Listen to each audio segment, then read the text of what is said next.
Hi hey, kamusta kayo? Salamat sa oras nyo. Ngayong araw, magbabahagi ako ng isang tunay na kwento.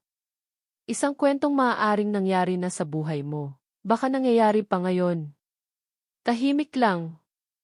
Makinig ka lang. Dahil baka sa bawat salita, makita mo ang sarili mo. Ito ay kwento ng isang relasyon. Hindi perpekto. Hindi fairy tale. Isang totoong relasyon na nagsimula sa pagmamahal, ngunit unti-unting nasira dahil sa isang simpleng katotohanan.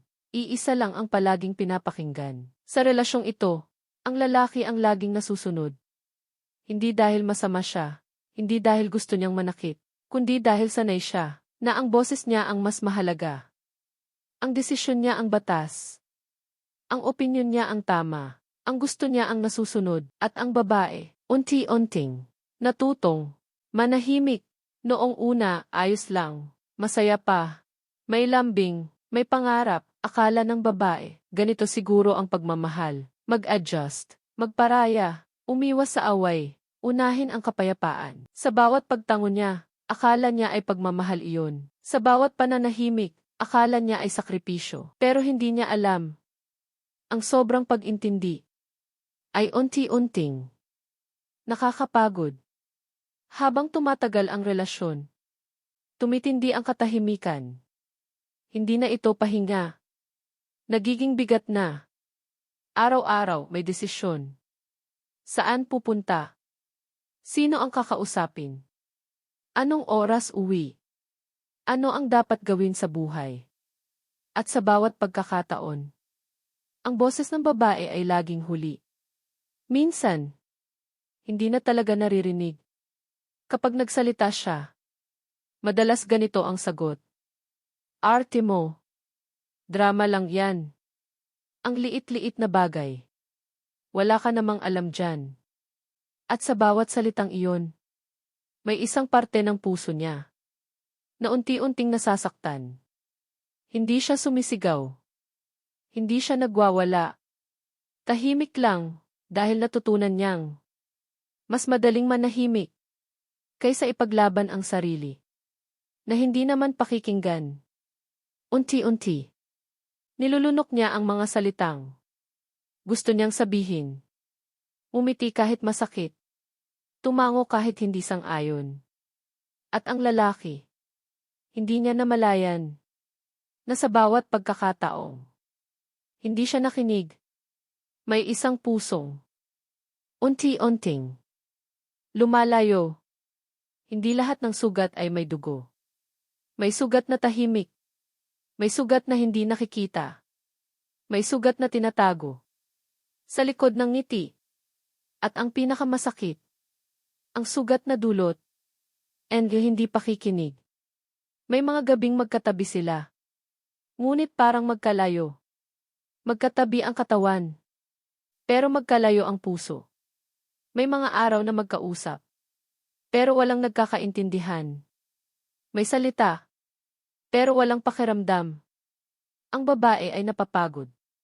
Hindi dahil kulang ang pagmamahal niya, kundi dahil siya lang ang laging umiintindi. Hanggang isang araw, napansin ng lalaki na nagbago ang babae. Hindi na pala salita. Hindi na nagtatanong. Hindi na nagrereklamo. Hindi na humihingi ng oras. Hindi na humihingi ng paliwanag. Hindi na humihingi ng lambing. At akala ng lalaki, ayos lang, tahimik, walang away, payapa.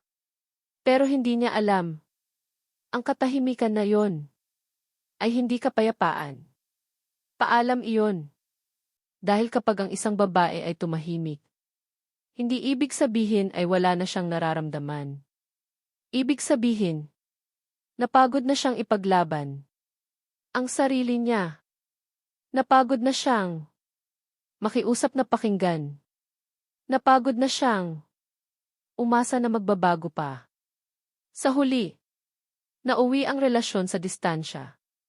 Hindi dahil may ibang tao. Hindi dahil nawala ang pagmamahal. Kundi dahil isang boses lang ang pinakinggan. Doon lang na-realize ng lalaki ang totoo. Huli na. Na ang relasyon ay hindi paligsahan. Hindi ito utos. Hindi ito control. Ang relasyon ay pag-uusap, pakikinig, pag-unawa. Hindi sapat na mahal mo lang. Hindi sapat ang andito ako. Kailangan marunong kang makinig. Dahil ang pagmamahal na hindi marunong makinig ay unti-unting sumisira ng puso. At dito nagtatapos ang kwento. Na may isang mahalagang aral. Ang relasyon ay hindi lalaki lang ang nasusunod. Hindi rin babae lang ang tama. Ang relasyon ay gumagana kapag parehong pinapakinggan, parehong nirerespeto, parehong mahalaga ang boses. Dahil sa pagmamahal, walang mas mataas, walang mas mababa. Dalawa kayo, magkasama, at kung pakikinggan mo ang puso ng isa't isa, hindi kailanman masisira. Ang relasyong tunay, minsan, hindi ang sigaw ang sumisira sa relasyon, kundi ang katahimikan na hindi kailanman pinakinggan.